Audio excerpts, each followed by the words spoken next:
Why do we keep falling back into the habits we swore we'd break? The late-night snacks, the cigarettes, the endless scrolling. It's not weakness, it's the strategy. We're told to fight cravings with willpower, to suppress urges. But what if that resistance is the very thing fueling the problem?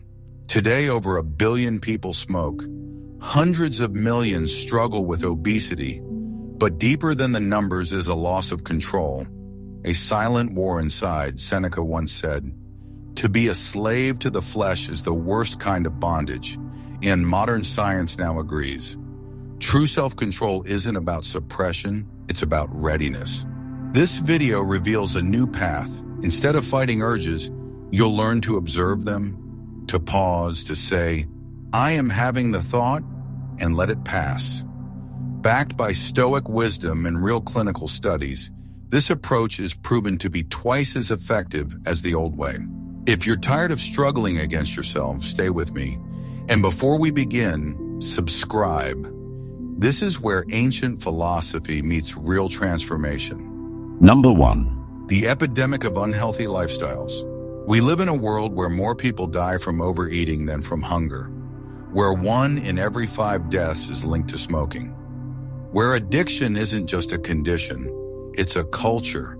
But beneath the surface of these statistics lies a deeper truth. We are not just battling diseases, we are battling ourselves, and most people are losing. 500 million people are clinically obese. 1 billion people smoke regularly. The healthcare costs from preventable lifestyle diseases have skyrocketed into the trillions. These are not just numbers. These are the visible symptoms of a hidden epidemic. The erosion of self-control. But what exactly is self-control? To the Stoics, it was not brute force, it was clarity. It was the ability to see desire for what it really is. Temporary, often irrational, and ultimately powerless unless we give it power. Marcus Aurelius wrote, "You have power over your mind, not outside events, realize this, and you will find strength." That means the battle isn't with food or cigarettes or screens. It's with our response to the internal whisper that says, just this once. Most people don't realize how heavily manipulated their environment is. Fast food ads flash every few seconds. Sugary snacks are placed at eye level in grocery stores. Dopamine-driven platforms are designed to hijack our attention. And all of this is legal. All of this is normalized. You are trained without consent to crave what weakens you. But the Stoics taught that external temptation is never the problem. Epictetus said, it's not things that upset us, but our judgments about them. You see the cake, but it's your belief that I need this to feel better that breaks your discipline. You feel the craving, but it's the thought I can't resist this that gives it strength. In other words, it's not the world that enslaves us, it's our interpretation of it. This shift in perspective is everything. Because once you realize that desire is not a command but a suggestion, you regain your power. Just like a king who listens to his advisors but makes the final call. You can hear the craving without obeying it. You can feel the urge without becoming it. Look at Viktor Frankl, the Austrian neurologist and psychiatrist who survived the concentration camps. Though not a Stoic, his insight reflects Stoic truth. He said, between stimulus and response, there is a space. In that space is our power to choose. That space is where self-control is born, not in force, but in awareness. So if you've ever felt ashamed for lacking willpower, remember this. The game has been rigged against you. But philosophy gives you the blueprint to take your power back. And it starts by seeing your cravings not as enemies to be crushed, but as thoughts to be understood. This is not about guilt. This is about awakening. The moment you stop trying to suppress desire and instead begin to observe it, calmly, clearly, you step into a new kind of freedom, the kind the Stoics lived by, and the kind you can reclaim. Starting now. Number 2. Why traditional self-control fails. Most people think self-control is about saying no, harder. They believe the solution to temptation is resistance, white-knuckle discipline, pure force of will. But here's the truth. That method almost always fails, and worse, it backfires. Why? Because fighting a craving gives it more power. When you resist an urge, you don't erase it, you amplify it. It's like pushing down a spring. The more pressure you apply, the more force it returns. That's what psychologists call the rebound effect. The more you try not to think about something, the more it dominates your mind. You felt this before. You say, don't eat the cookie, but suddenly that cookie is all you can think about. It becomes louder, urgent, almost irresistible. Now compare this with what the Stoics taught. They never said to wage war on your emotions. They taught the art of observation. Seneca warned, no man is free who is a slave to his passions. But he didn't call for the destruction of passion. He called for understanding it, to recognize it for what it is. A momentary impulse, not a command. Modern behavioral psychology affirms this truth. Studies consistently show that avoidance-based techniques lead to mental exhaustion and a higher rate of relapse. When we suppress a desire, we don't dissolve it. We feed it attention. Instead of fueling that cycle, the more effective approach is to witness the desire without judgment, to name it, to notice it, and allow it to pass naturally. This shift is subtle but powerful. Instead of thinking, I must not feel this, you say, I am feeling this, and it will pass.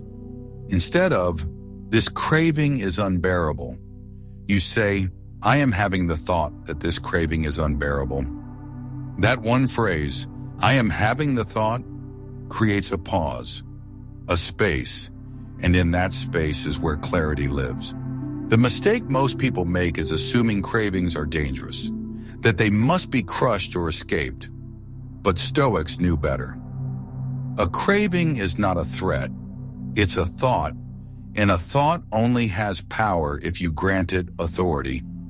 Marcus Aurelius reminded himself, you don't have to turn this into something. It doesn't have to upset you. He understood that freedom comes not from control, but from perception. We see this echoed in the life of Johann Wolfgang von Goethe, the German writer and statesman.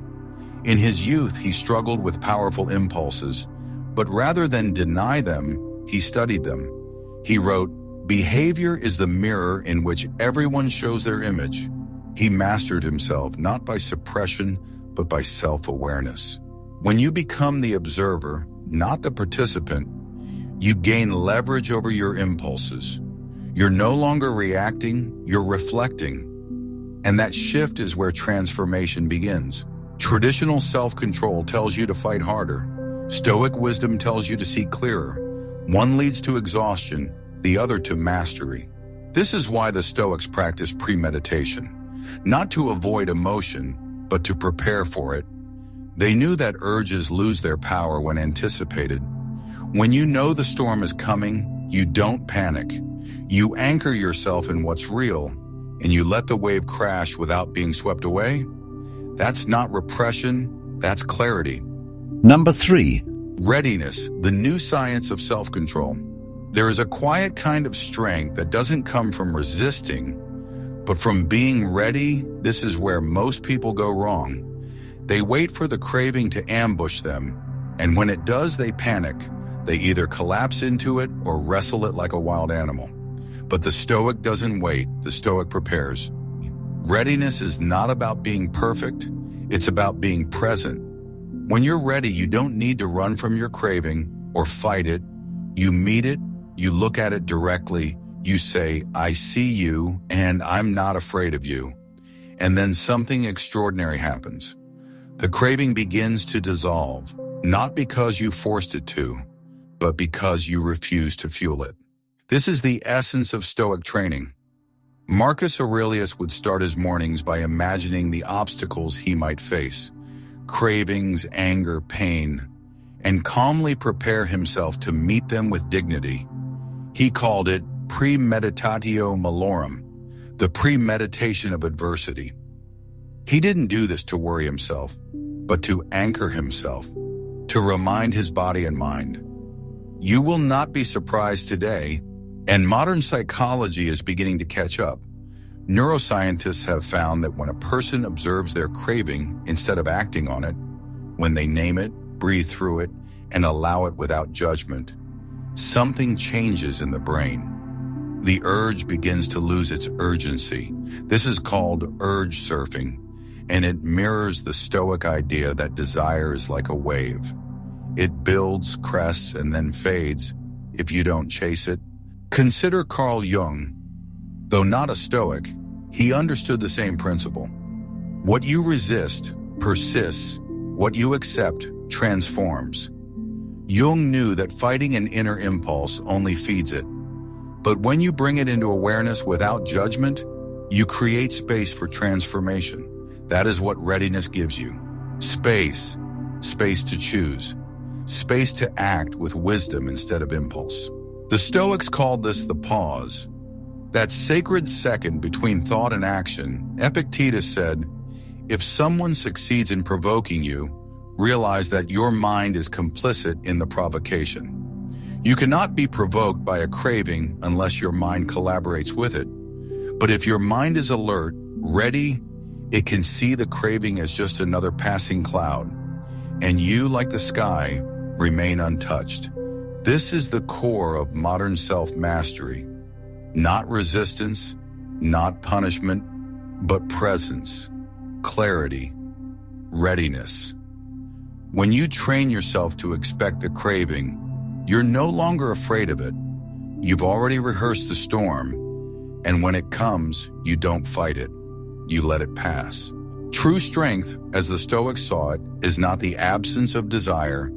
It is the presence of discipline. And discipline is born not in battle, but in stillness, in knowing that your value doesn't come from always winning the fight, but from always being ready for it. So if you want real control over your impulses, don't brace yourself for war. Prepare yourself for the wave. And when it rises, stand in the water, not as a victim, but as a witness, calm, centered, and unshaken. Number 4. The I am having the thought technique and self-compassion. There's a moment, small but powerful, that separates reaction from reflection. It's the moment when a thought arises and we believe it without question. I need this. I can't do this. I'm too weak. These thoughts appear like facts. But what if you didn't treat them as commands? What if you saw them as clouds passing through the sky of your awareness? This is where the Stoic idea of inner detachment becomes transformational. The Stoics knew that just because a thought is loud doesn't mean it's true. Epictetus taught, it isn't the things themselves that disturb us, but our judgments about them. The I am having the thought technique is a modern psychological tool that echoes this exact principle.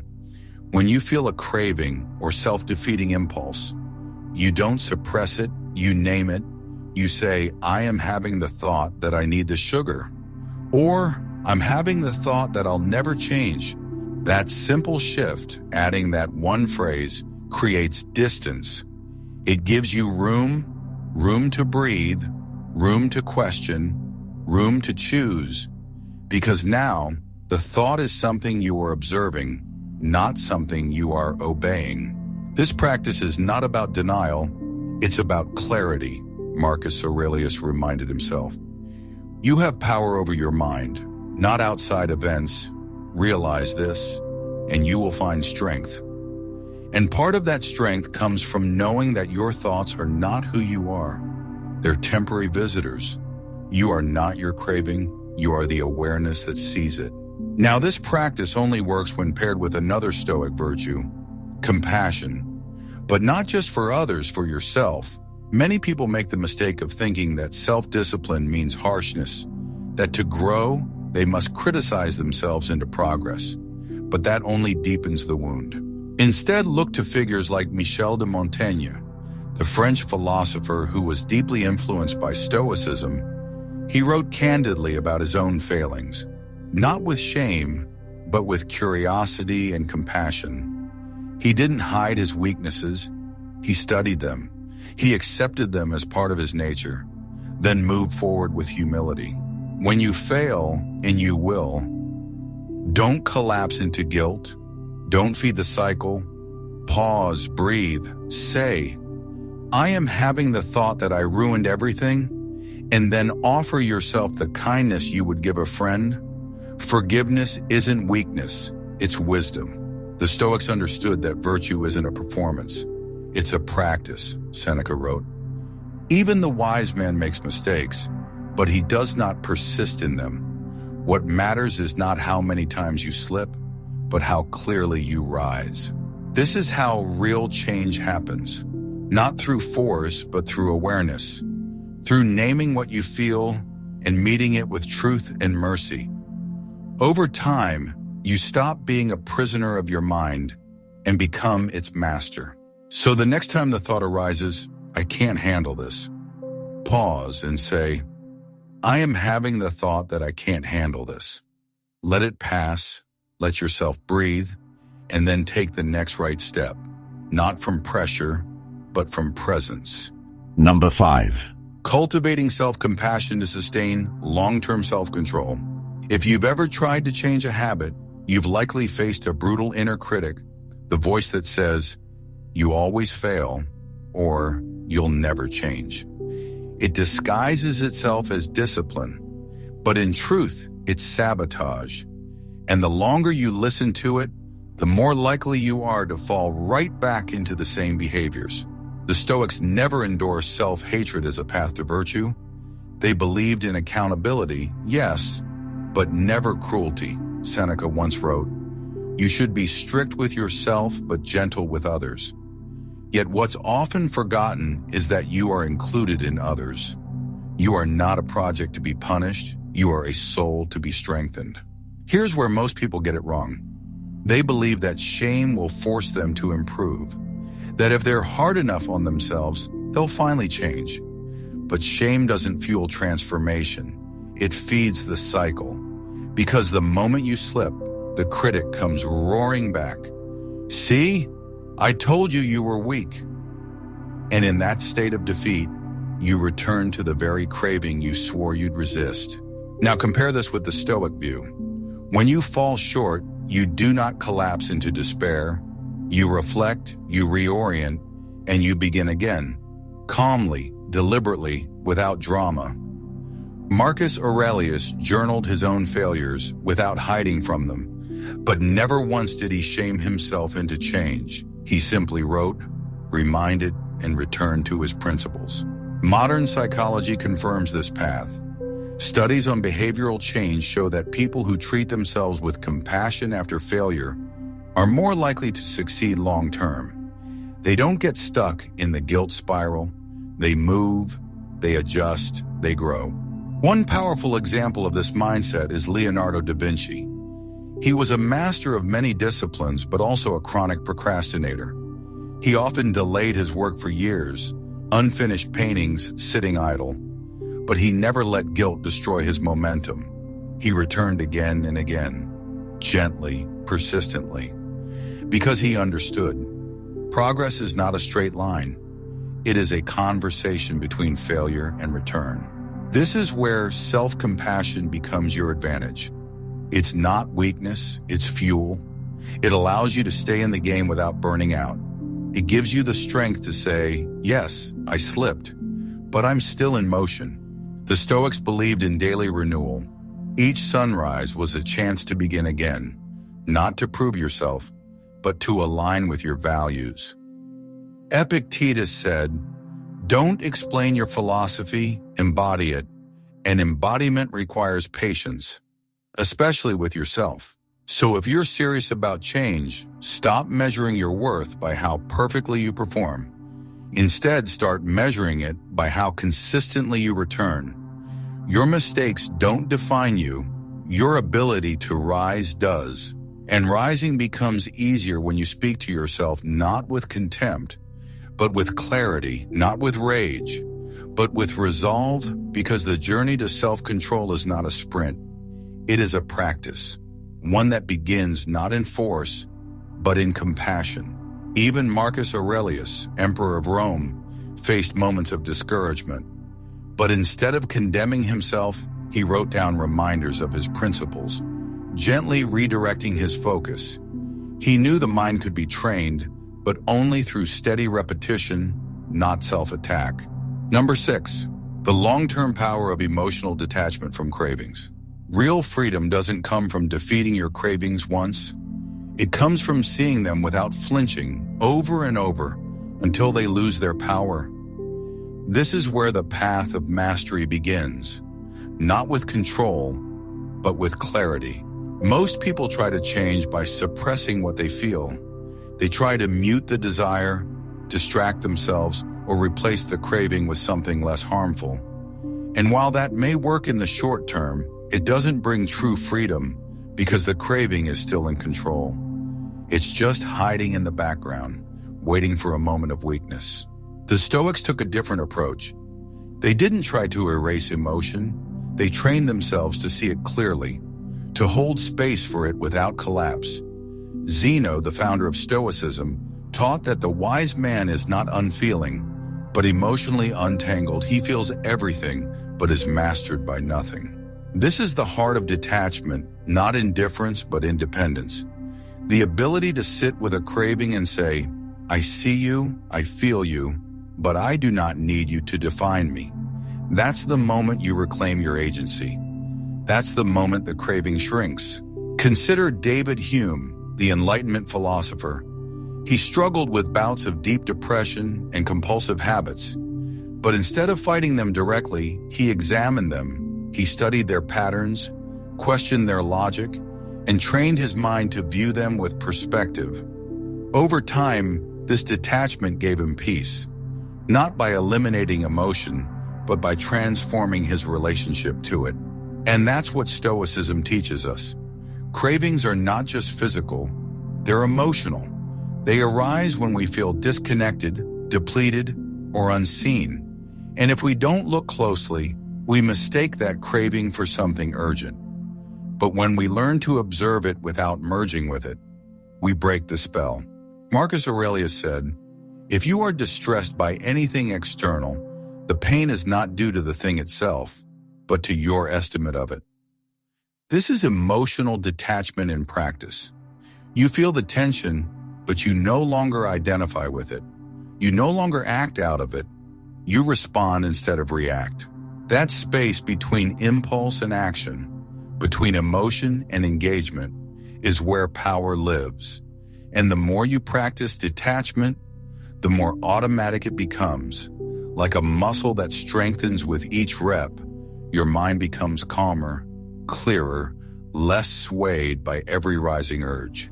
This isn't about being robotic, it's about being rooted.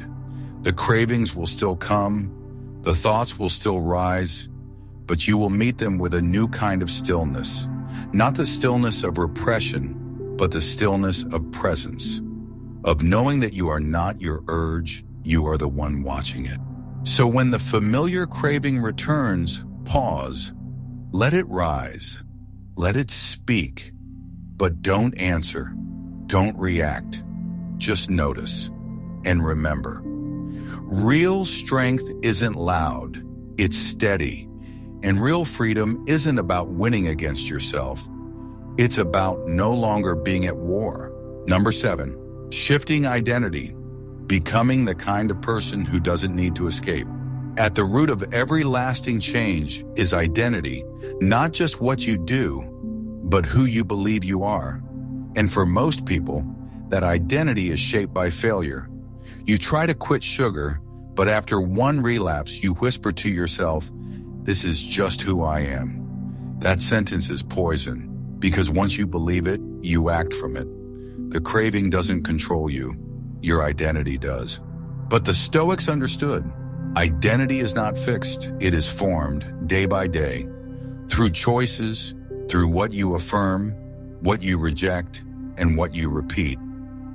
Epictetus said, "First say to yourself what you would be, and then do what you have to do." That is the blueprint, not perfection, but repetition, not labels, but actions. Most people try to change from the outside in. They focus on behavior. Stop smoking, stop drinking, stop procrastinating. But if you never update the story you're telling yourself, your actions will always have to fight your identity. And eventually, identity wins because behavior that doesn't match belief rarely lasts. So what do you do instead? You become the kind of person who doesn't need the escape. You tell yourself, not once, but over and over, I'm the kind of person who faces discomfort directly. Or, I'm the kind of person who feels urges but doesn't act on everyone. And then you prove it to yourself in the small moments. This is exactly what Marcus Aurelius did. He reminded himself constantly. You were born to do what's in harmony with nature. He didn't just resist temptation, he redefined who he was in relation to it. He wasn't a man trying to be disciplined. He was a man who saw discipline as his nature. And nature doesn't need to be forced. It only needs to be remembered. Modern behavioral science supports this shift. Studies show that identity-based habits, the kind where you focus on who you want to become, not just what you want to do, are more likely to stick long-term because your brain will always look for consistency. And when you consistently act like the person you want to be, your brain stops resisting. It starts aligning. Think of James Clear, author of Atomic Habits. He wrote, "Every action you take is a vote for the type of person you wish to become." That's how identities are built, not in grand gestures, but in daily decisions. And each time you resist the craving, even for 5 seconds, you're casting a vote, not just for willpower, but for a new self. The Stoics never sought to escape their humanity. They sought to elevate it, not by pretending to be perfect, but by choosing, moment by moment, to act in alignment with their highest self. So the question is not, how do I resist this craving? The question is, what kind of person do I want to be? And then live your answer, quietly, consistently, until it's not a struggle anymore. It's who you are. Number 8, the final layer, aligning desire with purpose. Every craving is a signal, not of weakness, but of misdirection. It's not just your body asking for pleasure. It's your spirit asking for something deeper, something meaningful. And until you connect your actions to purpose, the cravings will keep returning. Not because you're broken, but because you're unfulfilled. This is the final layer of self-control.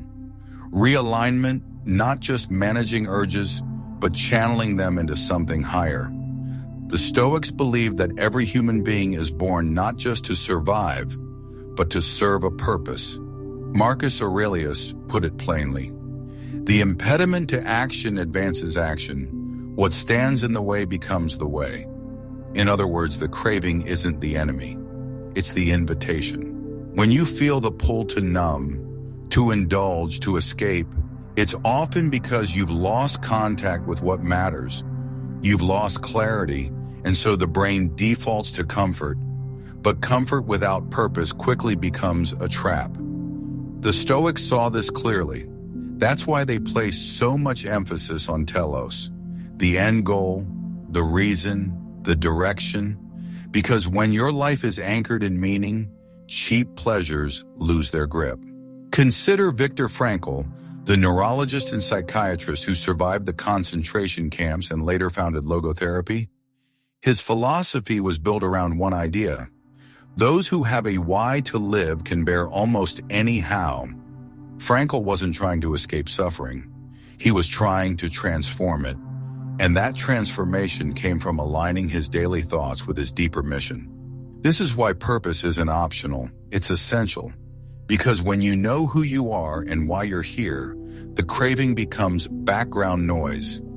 It might still speak, but it doesn't command. You've tuned your inner compass to something greater. Now, this alignment doesn't happen automatically. It requires intentional thought. It requires sitting with your discomfort and asking, what am I really longing for beneath this craving? Is it connection? Is it peace? Is it progress? The craving may offer a shortcut, but your purpose offers a path. The Stoics practice this kind of questioning daily, Seneca wrote. If one does not know to which port one is sailing, no wind is favorable. Meaning, if your life lacks direction, no tactic will feel effective. You'll chase methods instead of meaning. But once the purpose is set, even your pain becomes a form of fuel. And so the work of mastery is not just restraint, it is redirection, taking the same energy that once fed the craving and investing it into something worthwhile, something sacred, something only you were meant to build, become, or restore. You weren't made to constantly resist temptation. You were made to move towards something so compelling, the temptation fades on its own. That's the final layer. Not suppression, not even observation, but transmutation. Let the craving rise. Let it remind you that you are hungry for meaning. And instead of reaching for what dulls that hunger, reach for what dignifies it. That is the way of the Stoic. That is how you turn desire into destiny.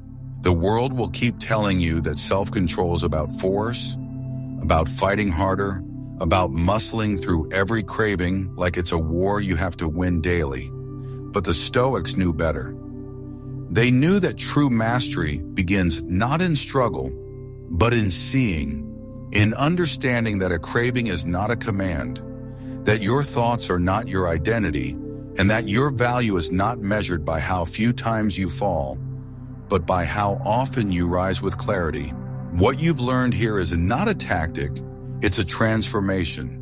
From resistance to readiness, from shame to self-compassion, from distraction to direction. The power to change your life has always been in your hands, not by erasing desire, but by elevating it, by aligning it with something higher. So the next time the urge returns, don't brace yourself, observe it, thank it for the signal, then turn, not away, but upward toward who you're becoming.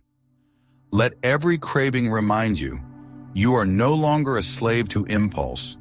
You are a student of mastery, and the one who walks with purpose doesn't need to fight, because he's already free. This is the Stoic path, quiet, steady, and unstoppable.